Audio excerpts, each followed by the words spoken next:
Hi, I'm Tom Eschen, the host of this Power in Politics podcast, the conversation with the officials and the stakeholders about the issues that are impacting New Yorkers the most, asking them the questions and the follow-up questions to keep holding them accountable. Today, as we begin the 2024 fall semester, we have SUNY Chancellor John King on. He took that post back in January of 2023. He sort of gives us the state of SUNY as we head into this semester. We discuss a whole range of topics, including encampments and protests and how they plan to handle them here moving forward, and what he calls civic engagement and how that can be done in a positive way on campuses across the state. We talk about their $1 billion forecasted deficit over the next 10 years and how enrollment plays a factor. State aid plays a factor in that as well. We also talk about his future as the SUNY Chancellor, as he's been floated out for a variety of jobs, and his commitment over the next 5 and 10 years and what he wants to see on campuses moving forward. Thank you so much for joining us here once again, and make sure to subscribe wherever you find your podcasts and on YouTube as well.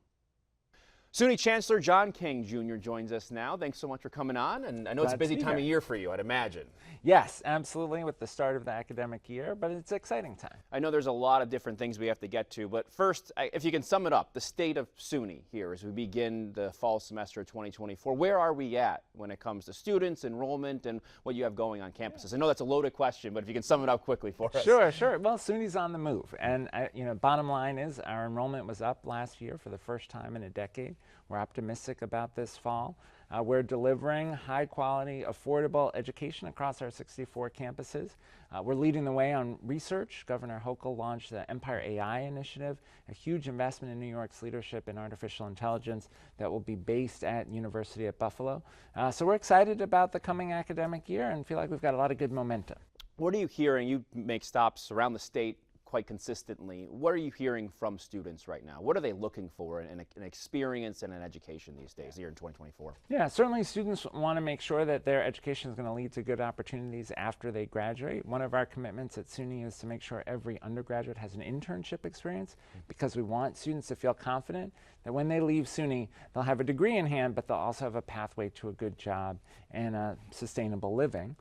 Students are very interested in campus activities. Are they going to have not just the academic experience, but extracurriculars, sports, for our students who live on campus, the dorm experience. And students and families want to make sure that school is affordable.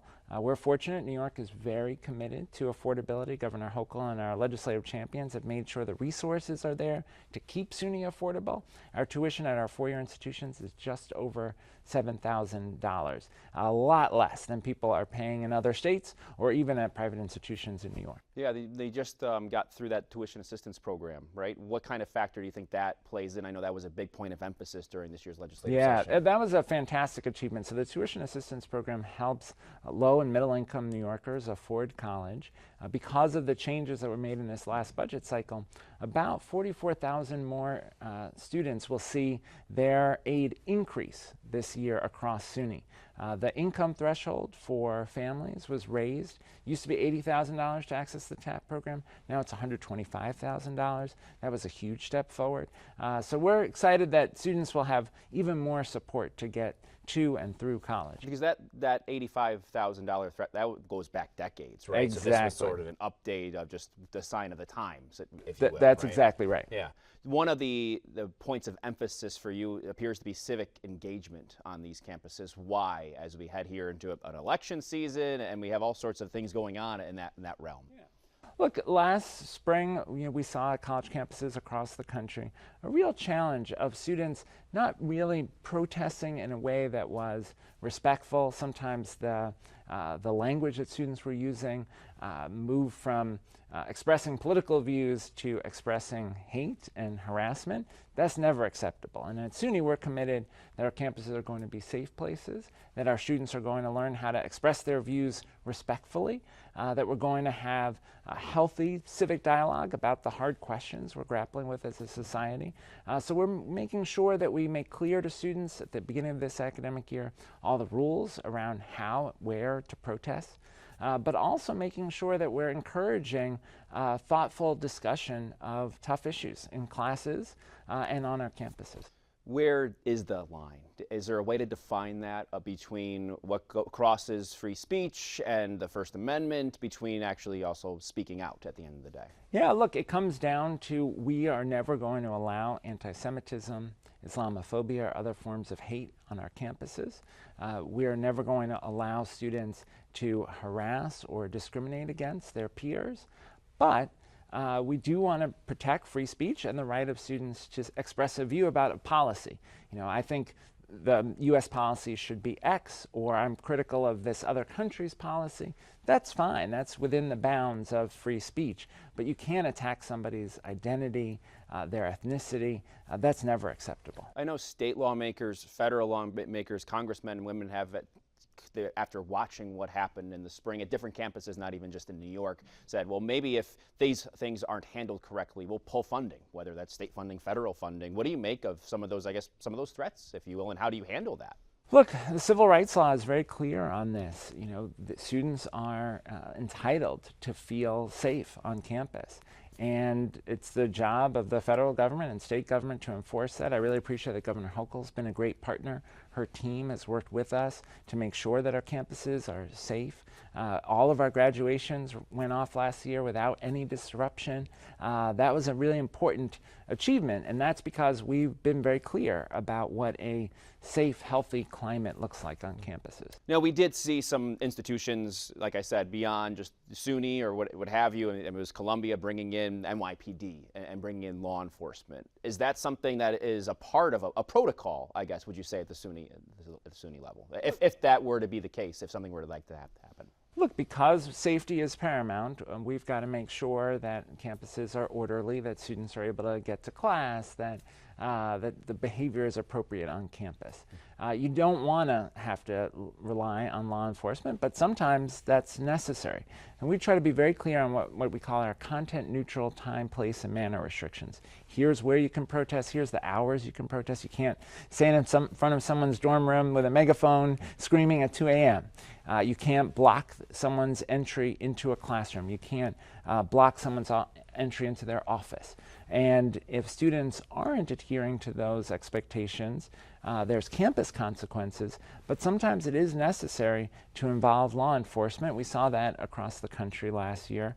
Our hope is that by continuing to be clear with students around how to protest respectfully, we can avoid that to the greatest extent possible. Beyond the protests, we talk about engaging these young individuals in this day and age. Why is that important when you think of maybe changing what it looks like in Congress? I think people get frustrated and say, well, do we need term limits and what have you? And I think there's other movements to also engage the younger population in this. Why is that an important factor here as you look at the young people these days? Of course. Well, this is something I'm very passionate about. I started out as a high school social studies and civics teacher. Yeah. We need young people to be prepared to lead our society going forward, to grapple with the big challenges we face, whether it's issues like income inequality or issues like climate change. And we've got to make sure that students have the tools to debate, discuss hard issues with their peers, and then come to reasonable compromise and a path forward that's going to lead us to greater prosperity as a society.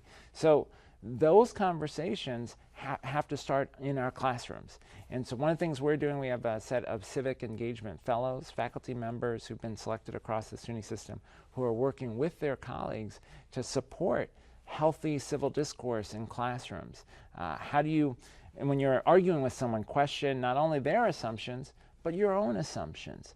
How do you convey your points respectfully without attacking the identity of the person you're arguing with?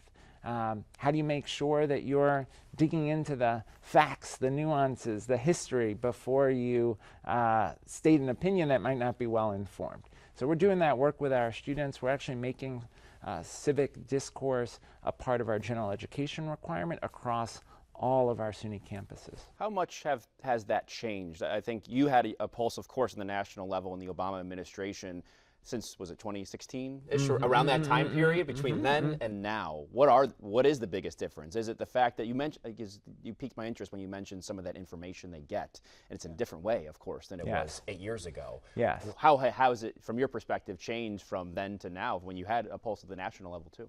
Yeah, look, unfortunately, I think social media has made it harder to have healthy civil discourse in the country. And it's not just on college campuses. Folks are getting a lot of misinformation on Twitter, now X, or on TikTok. They're also getting very short bits of information without a lot of context, background, history. And so the responsibility then falls to us as educators to make sure that students have media literacy skills, can really question, is this thing that I'm reading from a reliable source? But also that students feel a sense of responsibility to really dig in and understand something before they just post something that's, very provocative, but maybe not well thought through. In terms of their college experience and what they're getting out of that degree, whether it be 2 years or 4 years, back to then and now, is it more difficult now to get a well-paying job and to make a living after that? I know that the Biden administration has tried to, forgive student loans to make things more affordable. I know you talk about the tuition at the SUNY campuses being cheaper, obviously, than most. These days, is what would you say the challenges are for students once they leave school? Is it different than it was 8-10 years ago? Look, I think the reality is it is very hard to get a good job in the 21st century economy with just a high school diploma. And that doesn't necessarily mean you need a 4-year bachelor's degree. It might be an associate's degree, it might be a 1-year certificate, it might be some sort of vocational training, but you need something in addition to that high school diploma to get a job that's going to provide a family-sustaining wage and benefits. So we want to make sure our students are well positioned to succeed in the economy. That's the reason we're focusing on internships. It's the reason that we have such a wide array of offerings tied to growth areas in the economy: semiconductor industry, green jobs, healthcare. We have desperate need for nurses across the state and country, and we have great nursing programs at our schools. So we're trying to help students get equipped with the skills they need to support themselves long term. Certainly, cost of higher education is an issue that lots of folks worry about. At SUNY, we've kept our tuition affordable, and because of federal and state financial aid, 52% of our students, the majority of our students, go tuition free. So part of the work is making sure that students know about the financial aid that's available to them, making sure they access that, and then helping them navigate the college experience so they get to graduation. One of the things I worry most about are we have many New Yorkers who have some credits, no degree, they're paying debt, they're struggling. We want those students to come back to SUNY, finish their degree so they can have economic opportunity. How do you keep that tuition affordable? We talked, I believe, we go back to January of last year, and you come out with this paper report amongst the board and everything like that of this deficit of $1 million over 10 years. How do you keep tuition affordable knowing that there are financial impacts moving forward here over the course of the next decade? Yeah, one of the critical elements is support from the state. And we've been very fortunate. Governor Hochul and our allies in the legislature have really delivered for SUNY over the last 2 years. We've seen the largest increase in state support in 5 decades over the last 2 years. So that's good. We need that to keep going because, costs go up, the cost of energy goes up, the cost of salaries. We want to give people regular raises, salaries go up. So we need that state support in order to keep SUNY affordable. Again, the governor's been great on that front. We'll go back this legislative session. We'll be having the same conversation. We need that investment. We also need capital investment because many of our buildings at SUNY were built in the 60s and 70s. We've got upwards of $8 billion in deferred maintenance that we need to do on our buildings. So we also need the state to continue to invest in our facilities so that we can deliver a world-class education to our students. You were just as a case study, I guess you could say, you were just at SUNY Potsdam, and there had been some harrowing reports, you could say, about the future of that campus, but it seemed like there was a pretty positive aspect to come out of that. Can you tell us about what happened there, and are things changing on that campus specifically? Yeah, so, SUNY Potsdam saw about a 40% drop in enrollment over a 10-year period.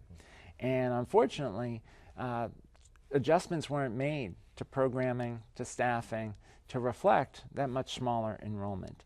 And so that put them in a deficit situation. They have a new president, Suzanne Smith. She's been there just over a year and a half. She's been able to work with the campus to tackle the deficit, make some hard choices, make some difficult decisions, but now they're headed in a very positive direction. with increasing enrollment, with new programs. I was there just this week to look at the ACE program, which is a wraparound support program to help students, particularly low-income students, graduate. Better advising, additional financial assistance, and they're already seeing much better year-to-year persistence because of that ACE program. They also have a wonderful music program, a teaching program, a master's program that's growing very rapidly. So there's a lot of good things happening at Potsdam. And one of the challenges is when we're having these hard conversations about getting the finances right of a campus, people can lose sight of all the good things that are happening on the campus. Potsdam is a campus that's on the move. Yeah, and just full disclosure, my parents went to Potsdam, so which I love. That's it was a conversation in my household about that. So obviously there's a stake in the game there. I do want to ask, because a lot of these conversations, there's a lot of factors when it comes to enrollment, and you mentioned last year the good news of SUNY, of seeing that uptick, but there's also this underlying birth rate conversation of just the fact that nationally, I know it's not just in New York, birth rate is down. So how do you increase enrollment from a smaller pool of people? How do you navigate that in this day and age? It's a great question. Look, we have fewer 18-year-olds, and that's a trend that's going to continue for a while.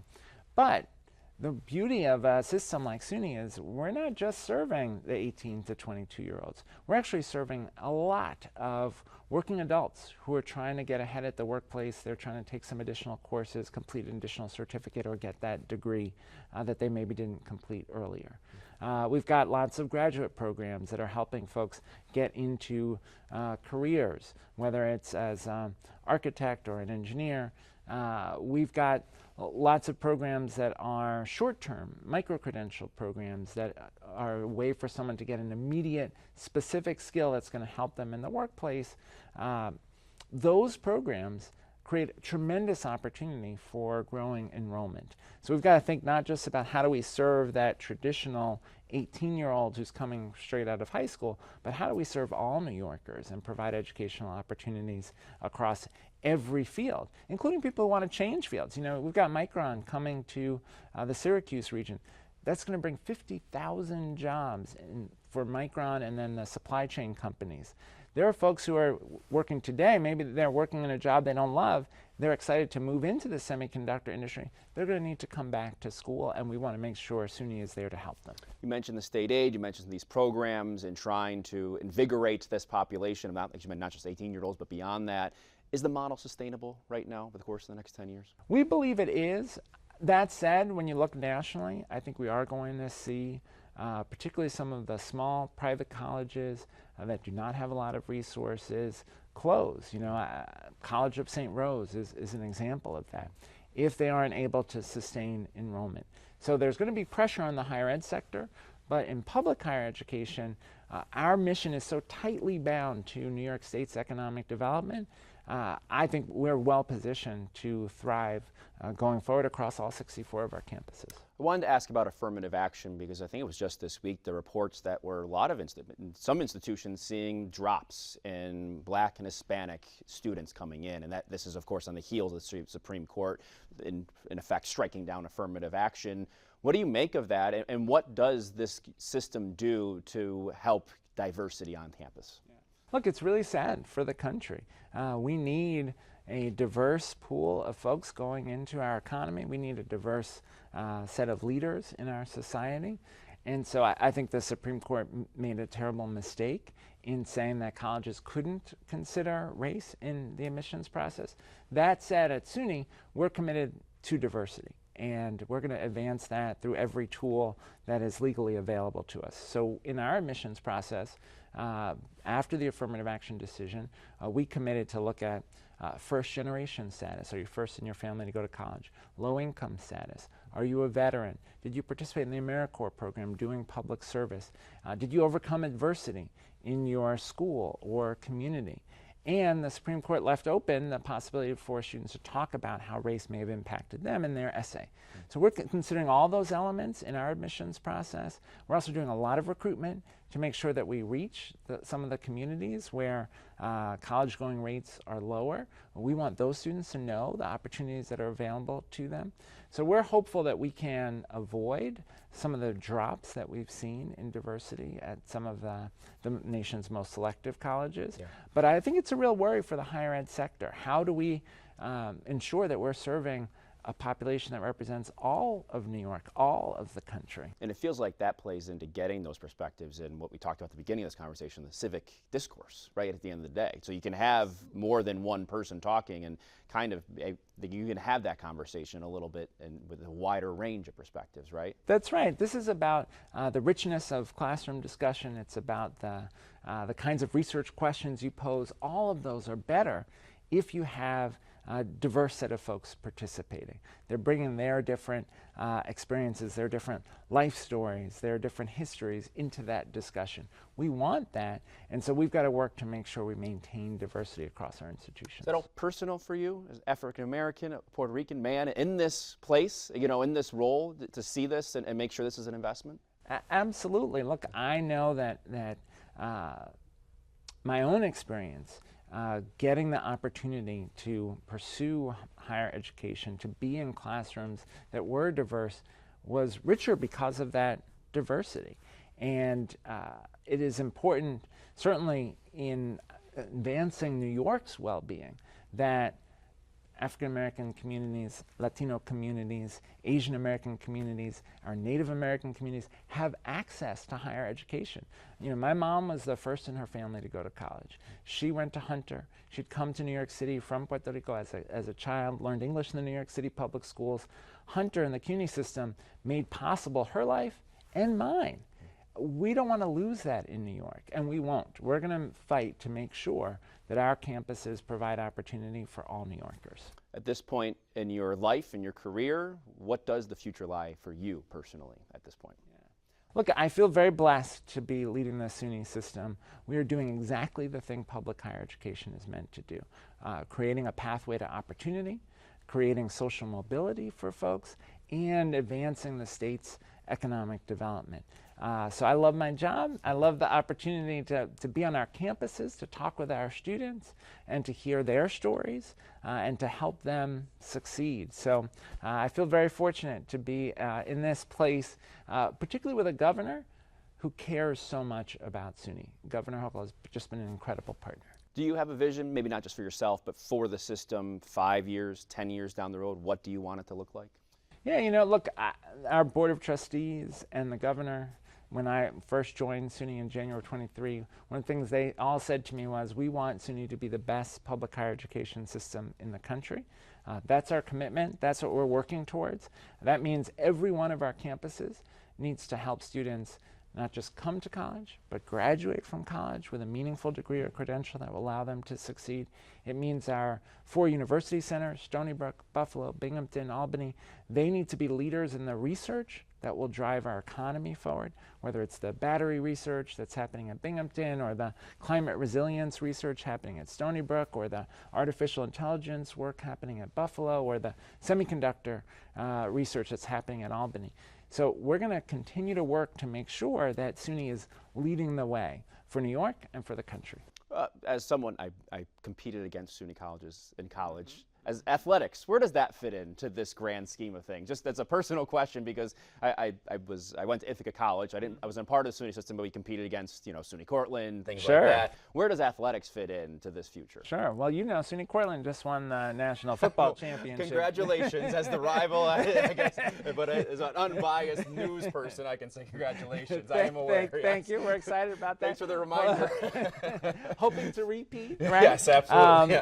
But look, athletics are an important part of the student experience. I'm sure it was for you. It's a way not only to be healthy, but to build a sense of community, to learn teamwork, learn competition. Sometimes that means learning how to process defeat as well as how to be gracious in victory. Yeah. So that's an important part of our communities. We have varying levels of competition. We have some Division III schools, some Division I schools. And we're going to continue to work to make sure that students across all of our campuses have those rich athletic experiences and arts experiences. Your parents at Potsdam, I'm sure they appreciated the amazing music program at Potsdam. We have incredible programs in acting and some of the backstage work at SUNY Purchase, wonderful music program at SUNY Fredonia.